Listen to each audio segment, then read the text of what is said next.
what you know about purification to save the heart of a nation. Let burn a talking wood, bringing light to a talking wood. Natural law, just wisdom and love, vision truth below as a bird. Let burn a talking wood, let burn a talking wood.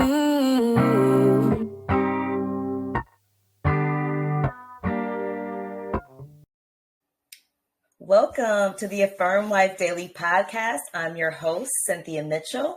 As always, you can visit affirmlifedaily.com for more information, resources to view previous podcasts, and all that good stuff. But I have a very special guest that I don't want to wait to introduce. His name is Chris Jantzen of the End Evil podcast. Chris is a carpenter, philosopher, podcaster, and copywriter. He works tirelessly educating others about natural law. He takes the initiative to promote positive solutions to the current world problems while acutely focusing on highlighting the difference between right and wrong.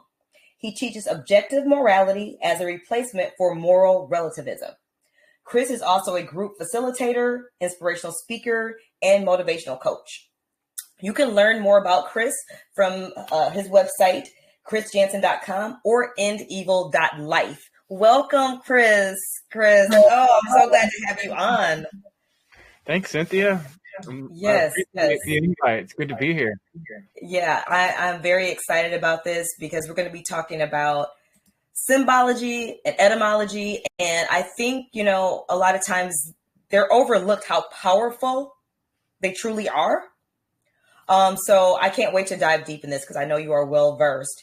So I really want to kind of start off with just some definitions. If you could just define symbolism and etymology for our listeners so that we can all be coming from the same place as far as definition. Sure. Yeah, that's a good place to start too. The grammar stage of the three-step process of the trivium. There you I go. try to think about that when I make a show or podcast. I try to think ahead of time, like, let's start in the beginning. What's the grammar? So etymology can also be called derivation. Sometimes people say the derivation of a word or the etymology is looking at where the word comes from. And it's not one of those things where it's always just cut and dry. There's different resources we can use to do some research about where words came from. Languages have changed over the years, and the usage of words has changed over the years. So there's kind of like this thing where keeping up to date with words and where they've been is an important aspect of communication so that we can clear up that we're on the same page with other people. Yes. And then symbolism, and the word symbolism or symbology, it's kind of an important differentiation that I think is important because, like, I did a multiple part series recently on my podcast that I called Symbology, which is the study of symbols, right? But symbolism is just, things that we call symbols. And there's a lot of different types of symbols, and that's something I would like to get into breaking down a little bit in the show. But I think it's important when we're talking about symbolism to recognize that everything symbols, words themselves are symbols. Right. Yeah, you're right. Words represent the things that we're trying to communicate or talk about. And I think on that same note, it's important to recognize that both these things have a very objective reality to them. If words did not have any objective reality, then we wouldn't be able to share the same meaning between two people. If words, never actually meant anything. Right. You can have a conversation. There is some solidity to them, even though, as I said, they do change over time and the interpretation of them can be varied. I think that's why it's important to look at multiple sources when we are talking about looking at etymology or derivation of words. And when we're talking about symbols, to recognize that's a big, giant, everything symbol, right? With that said, I think the study of symbols is something that is crucial to this process of finding truth and freedom through natural law, which is a beautiful name that you have for this show. And Thank you. The thrust of what I try to get across in my podcast, it's very clear to me that you understand that message on a deep level because you are exemplifying exactly what I'm trying to encourage other people out there to do, which is to find a way to talk about truth and freedom, build towards truth and freedom through natural law understandings. So. Yeah. I just feel like, everybody wants the world to change, but what are we going to change it to? If there's no understanding of natural law and how we actually build relationship with each other in a healthy way where we're not harming each other or have this authority over each other, we're going to end up in the same position. You can just going to keep starting over and end up in the same position. So I think it's so important, like the work that you do in your End Evil podcast, like you said, is crucial. It's crucial for spreading the word. And so that we can really build the world that we want to see. And I just was so glad when you agreed to talk about symbology or symbolism and etymology, because like you said, it's an important part of natural law. So I'd like you to really kind of talk about how symbols impact us, like mentally and spiritually, on a daily basis, because a lot of times I don't think people really realize how much impact they have on our day-to-day life. Right. And I always comes to mind the word correspondence. And if folks have not checked out the Kybalion, Kybalion, it's not a incredibly large book. It's something you can sit down and read through fairly quickly. Yep. And it really shows us that there's these principles all through all reality, and mentalism being the first one that, like what people call God or the great all, the universal. Right. There is a intelligence to this whole experience. It's smart, it's right. Where our bodies heal themselves. It's not like we think, oh, I'm trying to heal my fingernail right now. I'm trying to grow my fingernail. You don't have to do it. Your cells are brilliant. They know how to do stuff. Look at a colony of ants. There are so many ways you can look at the amazing intelligence that's inherent in this reality, right? So just like that, correspondence is the same way. Everything within reality is like a mirror that is reflecting everything else. So when we kind of really latch onto these bigger concepts, these principles of reality, then we can actually interpret what's real and what's not real. And you would think that'd be just common sense, easy, but my experience in life has been the first, I would say, half of my life, 20 years, there was a lot of mystery at the end of the day. Frustration of, like, I feel like I'm pretty intelligent. Like I have this amazing ability to compute with my brain, but there's a lot of things that aren't adding up and making sense in terms of my experience out here in the world.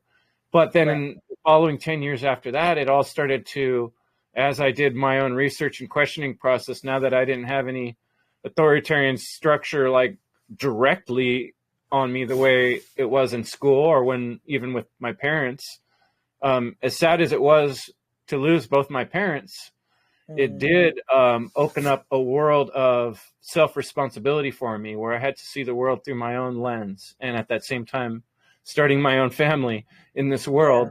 And so I had to go through this process of questioning reality itself. And I personally went through a pretty intense waking up experience, and actually had to kind of go through that more than once. Each time it was a physical experience, mental experience, and a spiritual experience where, honestly, I want to say I was on the verge of feeling like I was going crazy a little bit, never quite there, but just definitely wow, starting to question even things I would have never thought I should question. And looking back now at some of those times, I go, wow, yeah, I was kind of out there for a week there. I was really tripping out. But when you start, you have to kind of almost get there to, I always think of that movie, when he put the glasses on, They Live, right? Oh, and completely different reality with these glasses, and he's trying to get his buddy to put the glasses on. He doesn't want to put them on, and they have the most vicious fight, you've ever seen on TV, trying to get him to put the glasses on. And that is the reality of the situation, that it is so extreme.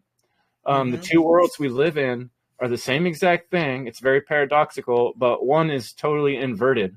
And that one is the world that is looking at the world from the point of view of this relativistic, Satanistic mindset, ego-based, what's best for me, and the material world and what we see in front of us is all that anything is. That is, yep. And it's all relative to how I feel about it. And whatever rules or laws we make just depends on how much force we can put on other people to follow our rules. And if that's the way it is, there's nothing we can do to change it because it's all sealed in fate anyway. And some God or some being owns us. So what can we do?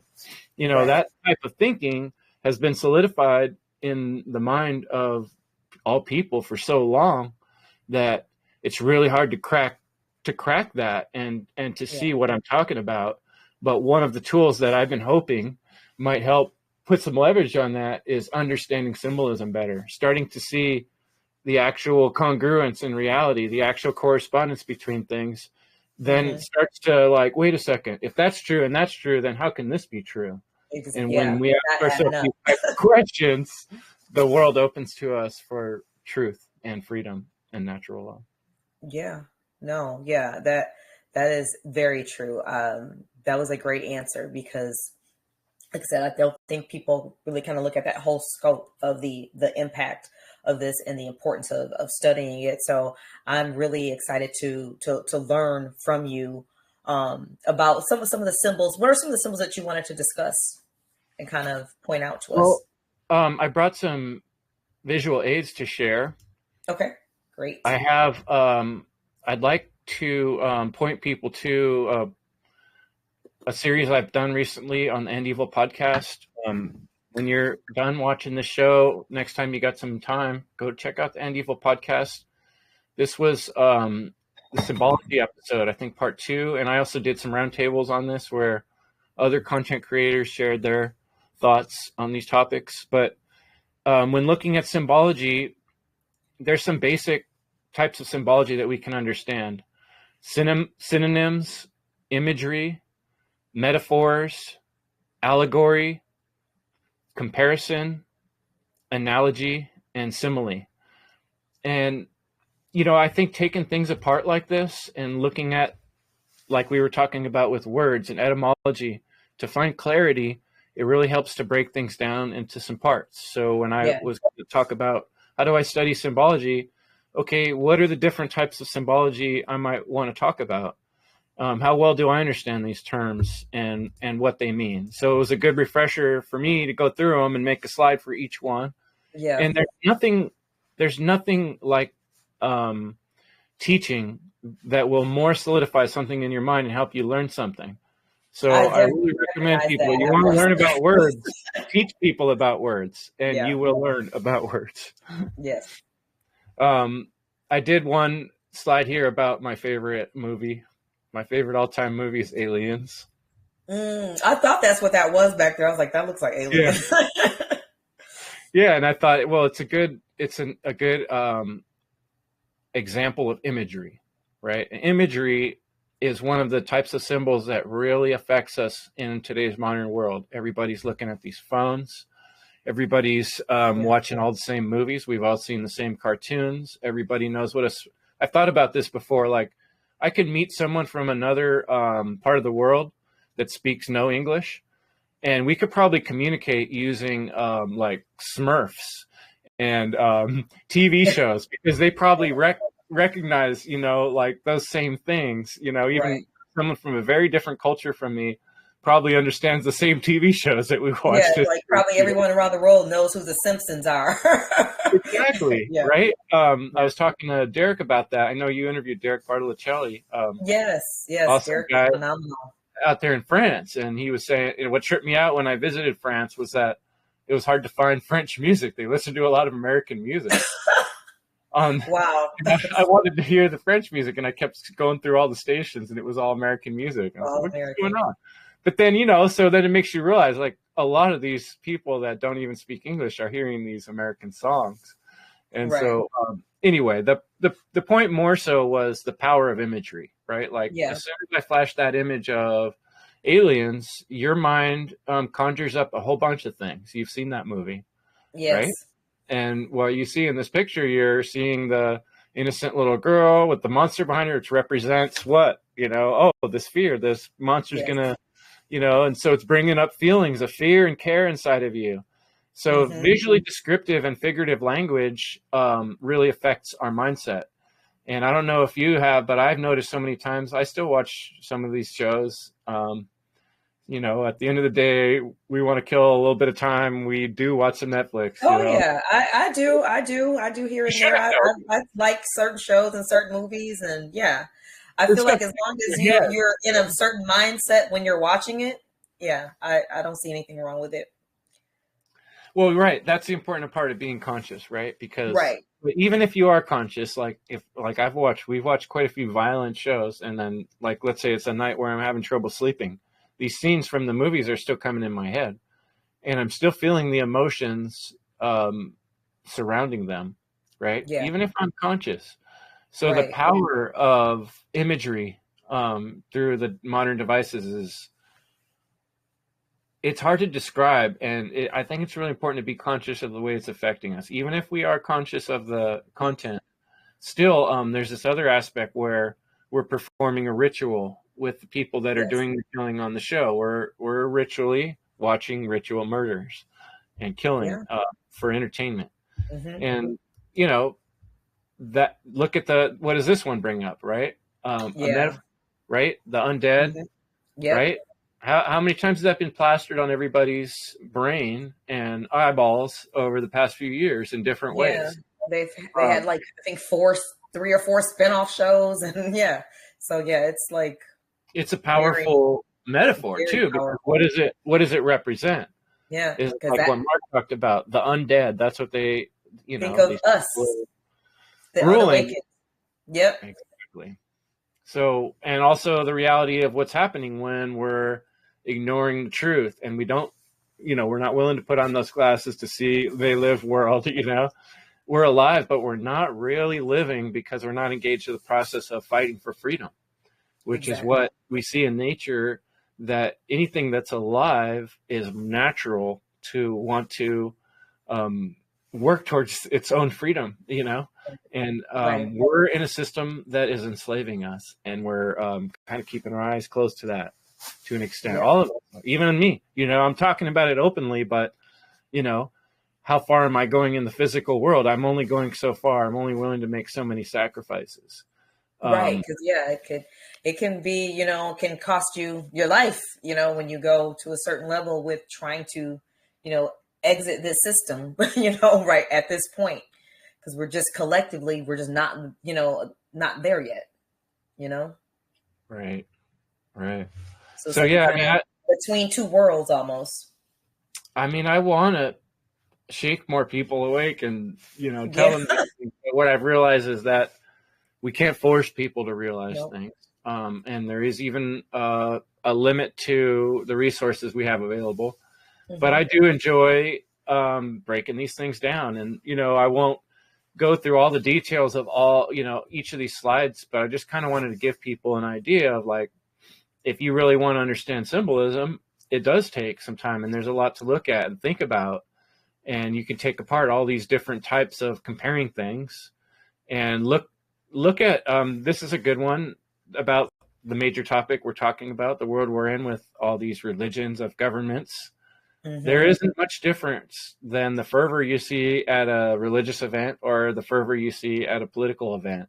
It's basically the same thing. People have some color, a flag, or something that represents their belief system, and they're going to just be part of this big groupthink process that's going on.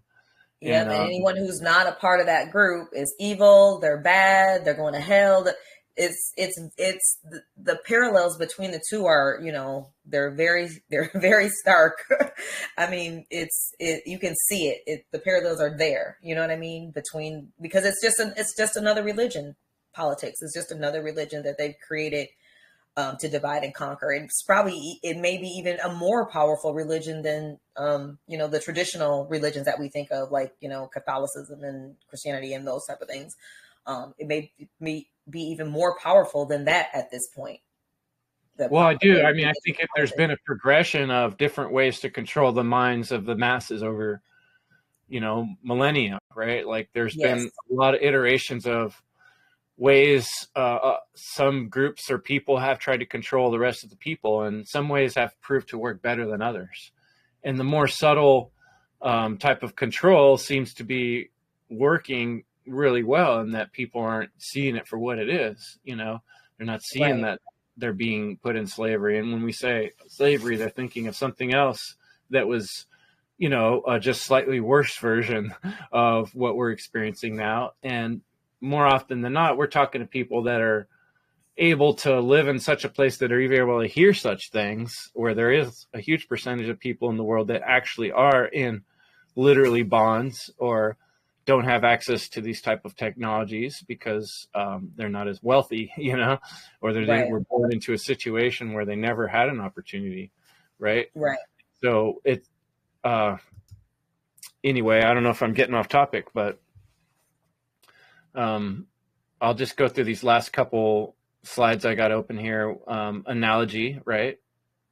Is the day-to-day robber versus a tax collector who is a robber for the rest of your life and everybody else's life. I'd much prefer the robber of the purse, because they probably just rob me once. Yeah. And just get what's on me, not rob me forever. That's the type of thing when we look at symbols or analogies and we understand these words and we compare the things, it's like, I don't see how people can deny the problem here. It's like my presentation I'm working on now is called Spiritual Mathematics. And it's like, I'm trying to explain, one person can do so much damage, right? Like one person can beat somebody up, one person can, rape, kill. But what can the power of 100 or 1,000 people in a government do? Like kill a whole race of people, genocide, a whole forest, a whole section of the planet destroyed. So what type of power, there's a huge difference in the magnitude of evil when we're talking about, me doing something slightly wrong, versus a government, Right. Yes. So, that is a huge, important aspect of us being able to understand symbolism, symbology, and see the difference between how wrong something is. That's a big difference. Yeah, I like analogies, because I think that is one thing that really helps people understand where you're coming from, when you can give them a clear analogy. Right. Yeah. And then like we have imagery, right? So that's kind of where I'm bringing these up and trying to point out to folks, like, if you're an artist or you're creative and you do this type of work where explain to people in pictures and images, use memes, use whatever it takes to show the inequities here. What are the comparisons we're making in our mind? What are we accepting every day when we don't notice the difference between right and wrong, right? Like how could even a politician doing anything they're doing be okay? Politics itself in its current form is a wrong. It's inherent. Once you read, you know what I mean? Because it's so corrupt from the foundation of it. So it's like, you know what I mean? And that's the why of it, right? Like, why is it wrong? Well, this is one way I thought of comparison, like actors, in a weird way, actors are always lying to you, right? But we don't call it a lie because they're being honest about the pretense they're setting or the deception. Like, it's not to deceive you. It's telling you, hey, I'm going to let you be a little deceived. And you say, oh, I'm going to allow myself to be, fooled a little bit. I know that's not really you. I know you're acting like this character, right? So actors admit that they're lying, but politicians are actors they're the best actors of all. They're just going to lie and act like they're telling the truth.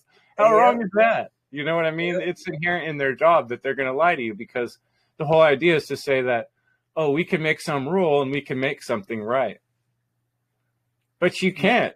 That's not something you can really do. You can't ever control huge populations of people. You can think you can, but in the end, unless you're willing to kill every single one of them, you can't, because our minds are from the creator and they're untetherable, you know? Yep. That is very true. Very true. So yeah, that was pretty much the list that I had Okay. there of the symbolism. I mean, that's just scratching the surface of. Yeah. But no, I really like those. And it really hits home, and it kind of does bring me into the next question or next topic, as far as how does, how does the occult and the powers that I like to call them the powers that shouldn't be, how do they use these symbols in order to, gain more control or gain more power or, manipulate us? There's yeah, boy, we could do a whole presentation on that. I know, just on that question.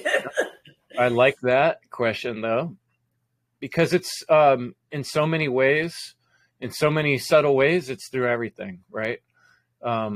Symbols affect us on a deeper level than pictures do. Like they say, a picture says 1,000 words, right? Why is that saying true? Because it can affect our emotions. And when we put different pictures together, it can affect our emotions in different ways. I would challenge people to look into colors. Colors affect people's moods. Spend a little time looking into advertising, for instance. The blue background, that's something that Mark brings up in his podcasts. Yes, a lot. Mm-hmm. Newscasts, you won't find one that doesn't have a blue background. Blue in our mind is as common and normal as the sky that we see every day. It's kind of built into our very mechanics, our chemistry, if you will, to recognize blue as sort of a safe, okay color. Like, if we were growing crops, you want to see the blue sky, the dark sky is a little bit more like ominous, like, oh, shoot, right. Unless you're waiting for rain. So even those colors would mean things. The dark clouds, black and gray, right? Like, oh, rain, bad weather, right? Like, those symbolize things. So using colors can affect our mood. I really challenge people to look into advertising. I learned so much looking into advertising. You learn about like Bernays, for instance. He's sort of known as the father. That was Freud's nephew, right? Correct. Yes. And actually, I've heard that his nephew or distant family member now owns Netflix. I saw that. I believe it. Yeah. I wouldn't doubt it. And but yeah, he was pretty well known for selling cigarettes to America and for things like that, like bacon. Like people didn't eat bacon for breakfast, but he made it sizzle, right? He made it. He figured out how to appeal to people's emotions in a fairly deceptive manner, right? And, he was tapping into the subconscious using Freud's work. Yeah, and so I started looking into that. In some of my podcasts, in fact, one I interviewed a guy who did hypnotism, and he told me that what's really interesting about hypnotism, a few things. Like there's a third of the population basically that are kind of unhypnotizable, but the gist of what I get out of when I've looked into hypnotism is that in order for any type of hypnotism to work, we have to get ourselves into sort of a certain mindset. There's different mental vibrations. There's different, I guess mindset's an okay word for now. But in our state of imaginative, where we're most susceptible to like a subliminal message, for instance. So if we're watching something that's like adventure story, our mind's sort of open, right? And we're just like watching, oh, this is just a fun, interesting story. But if there's an image or a message secretly being put in there that's being repeated, and you're not aware that that's happening, right? This method has proved to be very effective, and it will actually, up to 3/4 of the population, it will have some effect, and probably like a third of people, it will affect really well. There's a huge percent of people that are very affected by these type of methods. Yeah. So if you figure, if over half of the people are just directly being like kind of told what to do and how to do it, just through images and pictures alone and music, that would be pretty scary. But we also have schools, indoctrination centers. Yeah. And we also have it built into all the words that kids repeat from the time they're born. So repetition is one of the most powerful aspects of hypnotism as well. And the imagination, capturing the imagination. And so if you kind of start to think about that, repeating things over and over and capturing the imagination, is that being done? Has that been done to us? And how many ways has that been done? Then it's pretty mind-blowing to really recognize the job that's been done on humanity, you know? Yeah, I was watching this video about a study they did. I forgot where, but they showed a movie to people, and there were subliminal messages throughout the movie telling you to forget what you saw, like to not remember the movie. And so then they interviewed the people after that, you know, when they came out of the movie, to ask them to tell them what the movie was about. And there was a significant number of people that could not tell them what the movie was about, just because they put that in there throughout the movie, to forget what you saw, to not be able to recall it. So it is super powerful. And I don't think a lot of people recognize how powerful it is. And a lot of symbols too, you know, they're like archetypes. So it's like deep rooted in us when we come across the symbol, because it's like an archetype type of symbol. You know what I mean? So it evokes certain things. And so it's really easy for them to use that against us, because they already know, what's going to evoke. Yeah, I talked about one thing, we've got this Funnel 4 conference coming up, February 22nd, 23rd. And the last week have been really crunch time for me on my presentation. So you're catching me. Thank you for taking the time to come on here. No, I'm done. I finished it. Mine's done. Oh, good. I'm really excited about it, but it's also fresh in my mind. And like every conversation I have with anyone, it's like, oh, that's like my presentation. I always want, it's hard not to go there. But what you're talking about, it got me to thinking about the Platonic solids. And Platonic solids are a really awesome and interesting aspect of geometry or sacred geometry. And what I find particularly interesting is that the Platonic solids are shapes, 3D shapes that exist in nature. Like they've been discovered by mathematicians and philosophers alike. And it's not something we create, it's something we discovered. And so I think that helps me better understand that word that you used, archetypes, right? Yeah. When shapes exist inherently, our mind and body recognize those shapes. And one thing that occurred to me when I was studying this time around symbology is that even like the actual functions of our body, like what's going on inside of those tubes and our veins and our cells, there's actually chemical signatures, which are shapes. At the core, there's true. I never even thought about it like that. Going around inside of our body and communicating with other shapes. So at the deepest level, all life is, symbols connecting with other symbols, and then other symbols reacting to those symbols, right? And what else is words or any type of communication we do? So evil people want to manipulate good people. All they have to understand is that the imagination can be controlled with repetition. And if people are distracted, they will take orders. There's something about us humans where we're kind of programmable. If we're not programming ourselves in a world where there's a lot of programs running, we're going to kind of turn into this default. I always tell this to people, talk about hypnotism. Have you ever had a job where you went to the same place for a long period of time, like a year, 2 years, 3 years, maybe even longer? And then all of a sudden, one day you're going somewhere else and you find yourself driving on that same road you've driven on for 3 years. And you're going, where am I going? Right. Like, it was just in auto mode, right? And you're thinking about something else. That is exactly what I'm talking about. And we're getting caught in auto mode all the time because the reality we're in is controlled by people that want us to be in auto mode. Yeah, that is very true. Very true. That kind of brings me to the next thing I want to talk about, which is why understanding symbology and etymology is so important and connected to discernment and to truth. Because like you said, if you are just on autopilot and you're not recognizing it, where's your discernment? How do you even recognize truth?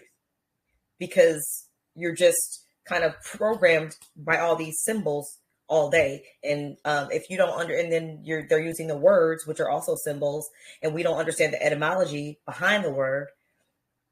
But at some level we do. So it's, you know what I mean? Putting us deeper and deeper into the programming. Yes, I mean, becoming conscious and aware is a very difficult process in the world we're in. That's kind of why I described a little bit. So, in a way, that's me trying to talk to the listener through my personal experience of emotion, like waking up from this realization of the situation we're in this world was painful. It was like, quite.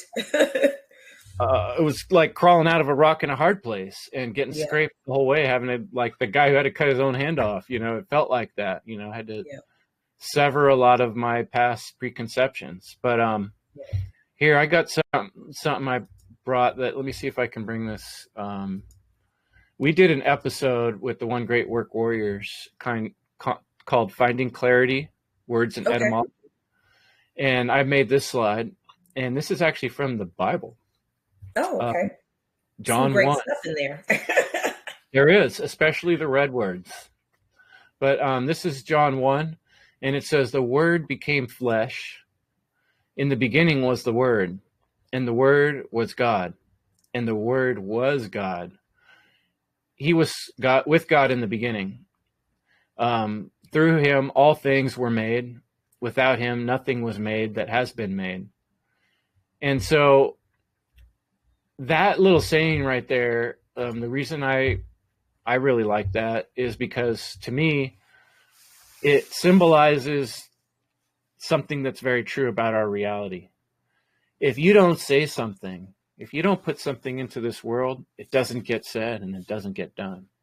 In other words, if I was walking down a dangerous path and I was about to step off the edge of a cliff, and you knew that cliff was there, you knew me, and we were within speaking distance, and you didn't say, "Hey, watch out for that cliff," and I stepped off the edge, there's part of you that's responsible for not taking that action because you saw it happening.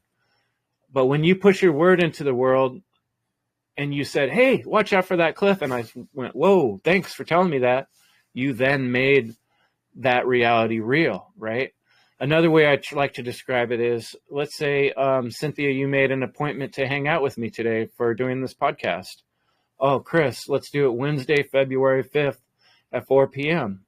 And then Wednesday, February 4th at 4 p.m. comes and I'm not here. So was my word real, or was my word not real, right? I didn't make it in the flesh. There's not a correspondence between my word and where I am. So I become false. The more I become false in my life, the less people are going to trust me, right? So our words, what we put out into the world, is what makes reality. The reality that we experience is manifested from our thoughts and our ideas and translated into our choices. And that's why it's so important and crucial to understand the value of our words and being clear with them and what we put out into the world, because that's the future of humanity. That's the legacy we're leaving for other people, No, that was on point. That is true. Our word is our bond. We're nothing without that. If it means nothing, what are we doing here? Right. My dad was from like the Midwest, and he grew up like the old kind of farmer types, and that your word was your bond. I remember he used to say that. I'm originally from the Midwest. I'm originally from Wisconsin. I live in Georgia now, but word is bond. I have found that when you get further out of cities, and I think there's a pretty direct correlation. When people are living closer to the land and they're a little more dependent on one another and not so dependent on a system, they tend to understand these principles on a more basic common sense level. And what was amazing to me about spending time in Western Pennsylvania when I was like 18, 19, compared to where I grew up, in East San Jose, the Bay Area, the Silicon Valley, Yeah. was a lot of people understood, not only did they sort of understand boundaries, but they also understood that it was everybody's job in a community to support that community. And if there was something weird going on or someone that needed help, it was good to just help that person. And there was actually people that had houses out there that keep candles in their windows at all times as a way to say, anyone in the public, if you need somewhere to stay, come on here. This is a place to stay. Oh, wow. You know, That's so beautiful. their old-fashioned values are out of style, but we need to bring them back into style, because how are we going to support one another unless we understand the importance of what we put into the world with our time and energy? You know, I'm actually doing because we were like so in sync. This was on my mind so much. So I'm actually have a podcast scheduled with a guest next month talking about community. How do we build community? What went wrong, and how do we rebuild it the proper way? So yeah, that is perfectly on point with where my mindset is as well, as far as community and the importance of it. We have to find a way to get back to real community and really true caring about one another, caring about the world, caring about the environment, because the community extends beyond just people. Sometimes we only focus on us. The community is everything: the animals, the trees, the plants, you know what I mean? The food we're growing. That's all part of the community, because it's all interdependent on each other. We can't live here without the insects. We can't live here without food growing. You know what I mean? So yeah, no, that's a powerful point. I really am glad that you brought up community, because I think that's so important.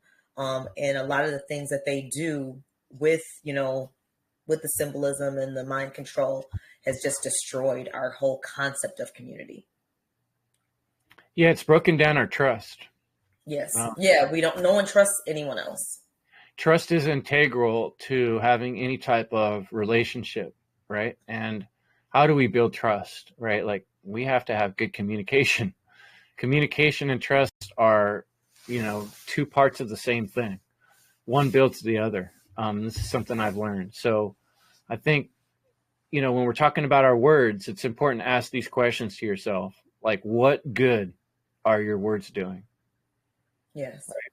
If they're not doing any good, what are you doing it for, right? What good do your words stand for? The words you put out in the world, what do they stand for? Do your words serve truth, right? Yes. Or do they just serve yourself? Yeah. And then what spell are you under? What do your words spell, right? Are you just conjuring the same spell that's being put upon all of us, or are you creating words that serve truth, right? So that's one way to put it. And the importance of words, and kind of tie words in with our purpose and our meaning. And being clear is that bridge that helps us communicate with people. And when we communicate clearly and people know where we're coming from, and they know that we can understand what they want to say and that we care about what they say, then that builds that trust that we need. It's crucial to do any type of community or group work, as you're describing. That's so necessary. We can't do this alone. No, we are not even built that way. So community is essential. So yeah, I'm definitely glad that you brought that up.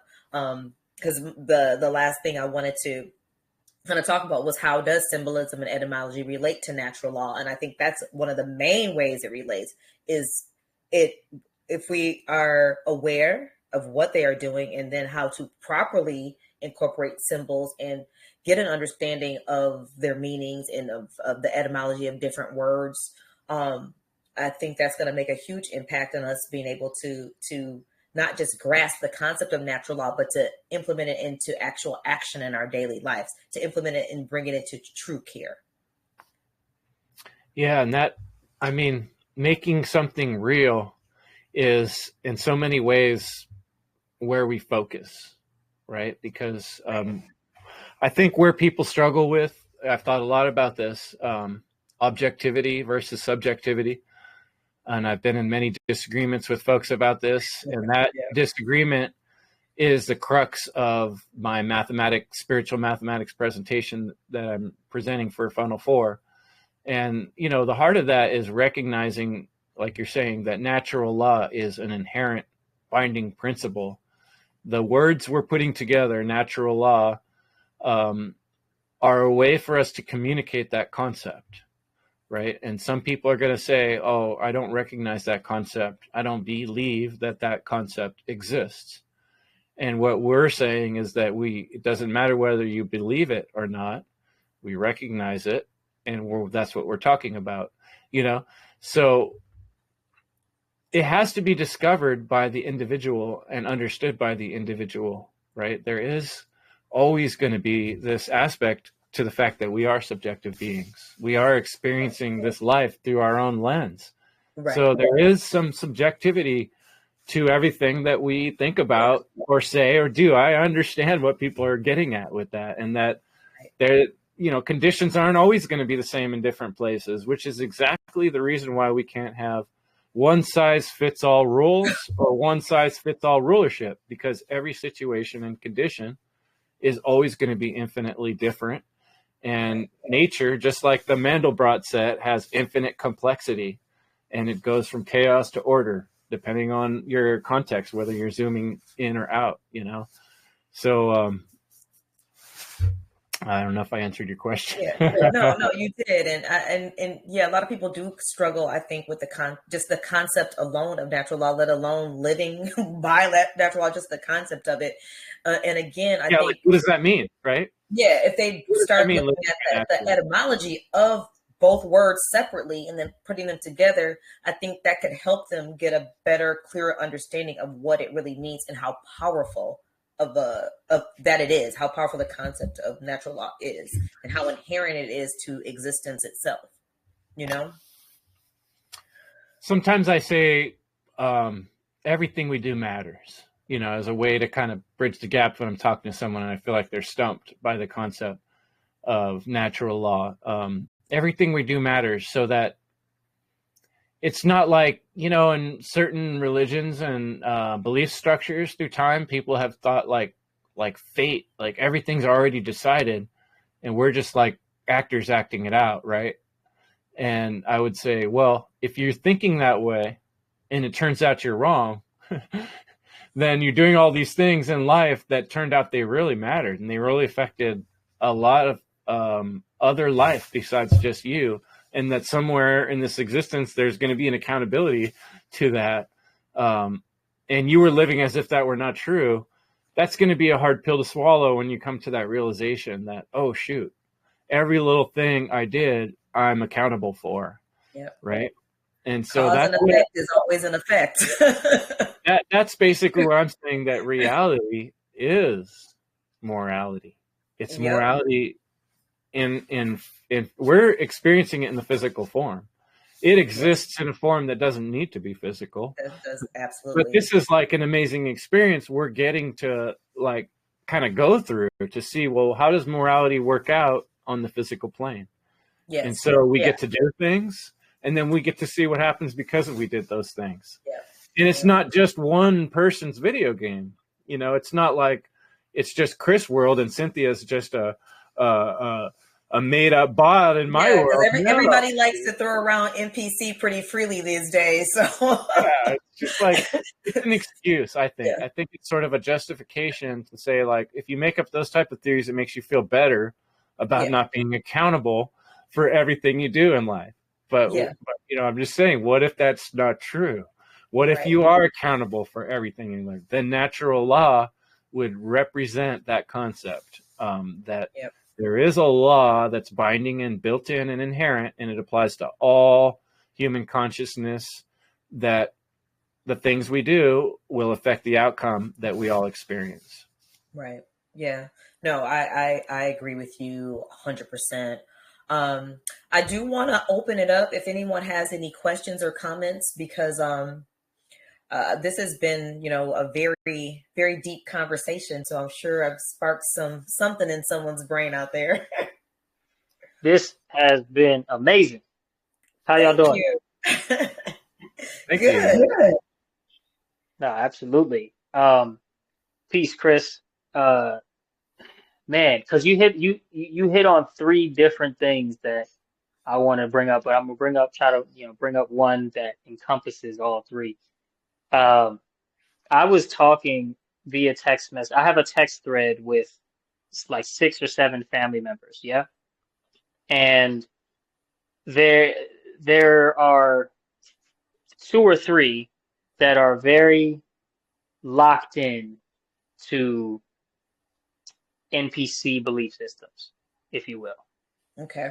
right? And obviously, no super disrespect to my family members just to be disrespectful, but just like you could just, anybody in the freedom community, if you were to peer into this text thread, you would see it automatically what that means. Like they just lock into the, whatever the mainstream narrative is, and then whatever the counter narrative that the mainstream gives you is the only enemy, and just like that kind of thing.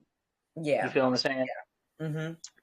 And in this, conversation I was having with somebody, I was taken aback by how far the mind control and hypnotism goes when Yeah. I pointed out that, because sometimes we'll share like Instagram reels and news articles in this text thread and, kind of argue back and forth about them. But I said to the whole group, I said, I can see that none of the recent shares that I've put in here are even being entertained or opened. I can just, I can tell by the silence and by some of the replies. But that's cool, no problem. And one of my family members, he bold-faced lies and says, I watched this yesterday and I totally disagree. And puts the link, one of the links that I put in there. And so I asked him, well, what do you totally disagree with? Because it just so happens that the one that he shared and lied about watching had no opinion. It was simply a report of, this was here and these emails were this and this is what was in those emails. And that's it. Yeah. Right? It was How can you regarding, disagree? Like, yeah, there's no, unless you're saying that you think it's a fabrication, like, some sort of lies are happening. But you didn't say that. You said, I totally disagree, as yeah. if this was an opinion. It was the general big umbrella topic that they were talking about was adverse reactions to COVID jabs or whatever. But, Okay. but to step back and be like, why, how deep do you have to be to treat a family member like a rando on Facebook, where you're saying that you totally disagree with something you didn't even open and watch or listen to? Right. Yeah. And it just, when Chris, when you brought up hypnotism and looking into the psychology of colors and how, blue has an effect, green has an effect, blue and red together have a certain effect, right? White text with a black outline has an effect, and all of these things make up, like either a safe environment or a very excited environment to absorb the information that really, that they want to hear and that they want to confirm their bias, because they really wish the world really worked how the mainstream news says it does for some odd reason. Yeah. That puts some perspective in my head, and I thank you for offering that. I guess that's not a question, but you brought some perspective to my head that this is hypnotism. This is not even just like stubbornness. Yeah. This is literal, like I snap my fingers and you're a monkey. Yeah, like so that's what I wanted to offer. Yeah. Yeah, no, I agree with you so much on that. It's a lot of people under a spell. What do you think about that, Chris? Yeah, thanks for sharing that. I'm glad something I said opened up something for you there. And we barely scratched the surface, the shapes thing. I got so much more I'd like to say about that, but I kind of more want to respond to Soul, what he was saying. For me, when I'm describing these experiences I had of kind of coming to awakening, each time the essence of the realization that was so difficult was just how far people are not willing to ask questions or be curious. And one of them, the biggest one that happened to me at first, was when I was looking into geoengineering and chemtrails and weather manipulation. And it wasn't just the topic that really got me the worst, because I spent a lot of time struggling with it. I didn't accept easily any answers until I researched them myself. But what really got to me was that everyone I would talk to in the public would brush me off as if it wasn't an important topic. And I'm saying, well, wherever you stand on it, if we're being sprayed like bugs, that's an important topic. It's an important and if topic. I have any type of evidence on that, and I'm coming to you as a friend, someone that I respect, and I went to many people I respected with this, and the way they treated me, I didn't feel like was very respectful of the fact that I'm coming to you with something I'm honestly researching that's fucking up my life, to put it nicely. I'm really struggling with this. It's changing all aspects of my life. I'm asking you to look at it with an honest eye and really get back to me. And they could not do it. People change the subject. They go around it. They go under it. They go over it. They insult you with putting you down to get out of the conversation. They're so afraid of reality. They're so afraid to find out what the truth is. That they're so scared that what they're saying is true, because part of them knows it's true. It's like part of them knows it's true. Yeah. You're peeling the layers off the onion. You keep peeling them off, and then you realize the onion's rotten. The deeper you go, people just don't have that care to want to know why. Geoengineering is so crucial. I keep like flyers in my guest room in my house upstairs, just up there, hoping that when people stay with me, they'll just get curious and read it. Like I watch Dane Whittington every Sunday, or shortly after, or no, he does it on Saturday or shortly after. But his program, he does it every single week, just about geoengineering. Geoengineering, it's either .org or .com. Geoengineering Watch. .org. And it's a huge problem. It's a huge issue. It's probably the biggest environmental issue we have by far. The fact that every single thing, not just us, every single thing on this earth is being poisoned. And how far back in time it goes too. Yeah. Yes. They've been doing this for a very long time. So, too long of a time. Yes. Far too long. Do you mind if I cut in real quick? Hey, yeah, come on in, Derek. Yeah, Cynthia, much love, yo. Chris, great to see y'all. Soul Expression. I see you, brother. Theo, Lukes, and Nemo. I think I see y'all guys listening in. But it's so symbolic, right? Dane Wigington, geoengineeringwatch.org. Look it up if you haven't. This guy is monumental in the whole chemtrail, geoengineering stuff. You know, this is weather warfare 101 type of shit. And that's another book and YouTube channel on the side. But going back to how symbolic it is, because Chris kind of lives near Dane Wigington, and he's been trying to get in touch with Dane for quite some time. But, you know, he's kind of one of those people. You don't see him being interviewed by much to anyone. But all that aside, I really appreciate the conversation. It's been great. I've been here from the get-go. And, I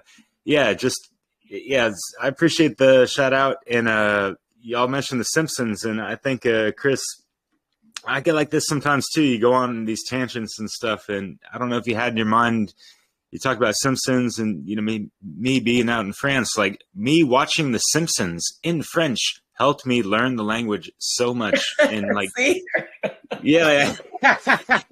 And like for me, it goes beyond just predictive programming, because Matt Groening, Freemasonry, whatever the fuck, and all this stuff. So if they are really in the know, wouldn't you think that they are projectively programming instead of predicting things? Like prognostics and predictions, you would think like they don't necessarily know what's going on, but you know, these people are in the know, so it's beyond that in a sense. And it's like, it's so symbolic, right? But anyways, my main question, and the reason why I came on is because Chris, please enlighten the audience. And I forget if you've mentioned this in your brilliant, live stream series in regards to symbology, symbolism, and the whole nine. And I love the fact you're trying to cover so many different angles and stuff. It's really cool. I really encourage people to check that out. Yes. And My question to you, brother man. What is your intentions and feelings behind the symbolism of and evil podcast with your, kind of law correspondence as above, so below? Don't you know, Tree, mon ami, my friend. Thanks, Derek. Well, the book, The End of All Evil by Jeremy Locke. Anyone's looking at the book, get this book. I have some copies. Hit me up. Excellent book. Excellent read. Yeah, that was the inspiration for the podcast. It's really optimistic considering when we see how screwed up the world is to still think that we can get out of this. But I don't think it. I know it. Nature, the universe is always striving towards freedom, and it won't be enslaved. It won't tolerate slavery endlessly. And so it's just a matter of time till things turn around. But in the meantime, it could be pretty painful, right? Yeah. And so my idea is that what we talked about, community, I've had nothing but one of the things that comes naturally to me in life is getting along with people. And so the tree to me represents our roots, our connection to each other, what I call interconnectedness. And I think one of the vitalist aspects of reality, when you get down to the smallest cell, and they look in there in the quantum level, and it's 99.9999% empty space. We're all bound together by this limitless, everything and nothing all in one amazing mystery of experience that reacts to whatever we do or don't do.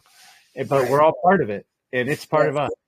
And that is what the tree represents. It represents the fact that everything we do affects everybody else. What everybody else is doing affects us. So we're in this business together, and that's the core aspect of natural law. So Yep. We are one. So that's Derek. beautiful. Yes, thank you. Like Derek, those one grade report logo with that. Yeah, and if folks, check out the One Great Work Warriors. Those slides I was sharing were from episodes I've done with the Warriors, a powerful little team. We meet every week, and we put out regular shows, and you can find those on endevil.life or Derek's Awaken Your Mind or Odyssey or Brandon Spencer's 24-hour Twitch, always running. So, yeah. I don't have Twitch yet. I guess I got to get with the times. Kind of a good one to stream too if you start doing the live streaming on multiple channels. Okay. Yeah. I need to try to expand my reach for sure. So, but this has been great. Did anyone else have any questions or comments before we finish up? No. Hey, can you hear me? Yep, we can hear you. Europa, National Love. Hey guys, so great. I came in late, but I just had this just something Chris said, just fired off this memory of a kind of realization I had, which I'd really like to share because I think it might be appreciated. Which is just about what it's in a way, what's the most real thing about consciousness?